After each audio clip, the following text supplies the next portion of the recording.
Mtumishi Daudi alisema, tangu nimekuwa kijana hata sasa ni mzee, sijawahi ona mwenye haki ameachwa. Kwa nini mtumishi Daudi alisema maneno haya? Kwa sababu katika maisha yake yote ya utumishi ya kumtumikia Mungu, Daudi aliona wema wa Mungu katika maisha yake. Kwa maana Daudi ni yule yule aliyempiga Goliati akiwa kijana. Hakika Mungu alianza kumtukuza Daudi akiwa bado kijana. Kwa hiyo maisha yake yote Daudi aliyaishi maisha ya watakatifu, akaishi katika kanuni na sheria za neno la Mungu, akaishi katika utukufu wa Mungu, akaishi ndani ya kumpenda Mungu, kwa sababu Mungu wakati anamuita Daudi alisema, anamtuma Samueli, anasema, nenda katika nyumba ya Yese ukampake mafuta, nimempata mtu ambaye nimependezwa moyo wake. Kwa sababu Mungu anapendezwa na moyo, aliangalia moyo wa Daudi. Kwa maana Daudi alimpenda Mungu, moyo wake ulikuwa ni taa ya Mungu. Ndio maana Mungu alisema amependa moyo wa Daudi. Kwa hiyo Mungu siku zote katika maisha huwaga naangalia moyo, kwamba kusudi la moyo wako ni nini. Je, unampenda katika roho na kweli? Ndio maana anasema ukitaka uniche mimi, niche katika roho, kwa sababu Mungu anachoangalia ni roho. Maisha yetu yajengwe katika ule msingi wa roho. Kwa maana unaona Daudi, ndio maana anasema, tangu nimekuwa kijana na sasa ni mzee, sijawahi kuona mwenye haki ameachwa.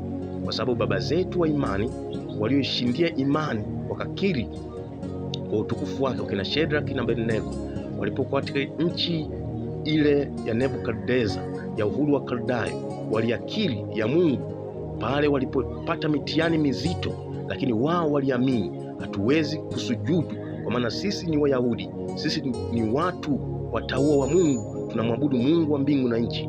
Basi wakina Shadraka na Abednego wakayakiri yale, wakayaamini pale Nebukadneza aliposema watupwe katika tundu la moto, kwenye shimo la moto, lakini wao kwenye tanuru la moto, lakini wao wakaikiri imani, wakasema bora tufe, kama Mungu hatuwezi kutusaidia sisi tutakufa.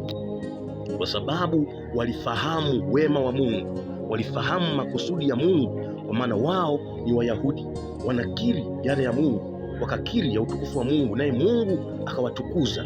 Unaona pale Nebukadneza anasema, hapa tukutupa watu watatu, na sasa kwenye moto naona kama kuna watu wanne, na yule wanne anaonekana kama mwana wa miungu. Kwa sababu Mungu alituma malaika wake akawasaidia watumishi wake waliomkiri imani, waliikiri kwa Nebukadneza. Kwa maana Mungu alishuka kwa utukufu wake. Kwa maana siku zote katika maisha yako, simama katika kusudi la Mungu, utamwona Mungu akikupigania, utamwona Mungu akikulinda, utamwona Mungu akisimama katika maisha yako.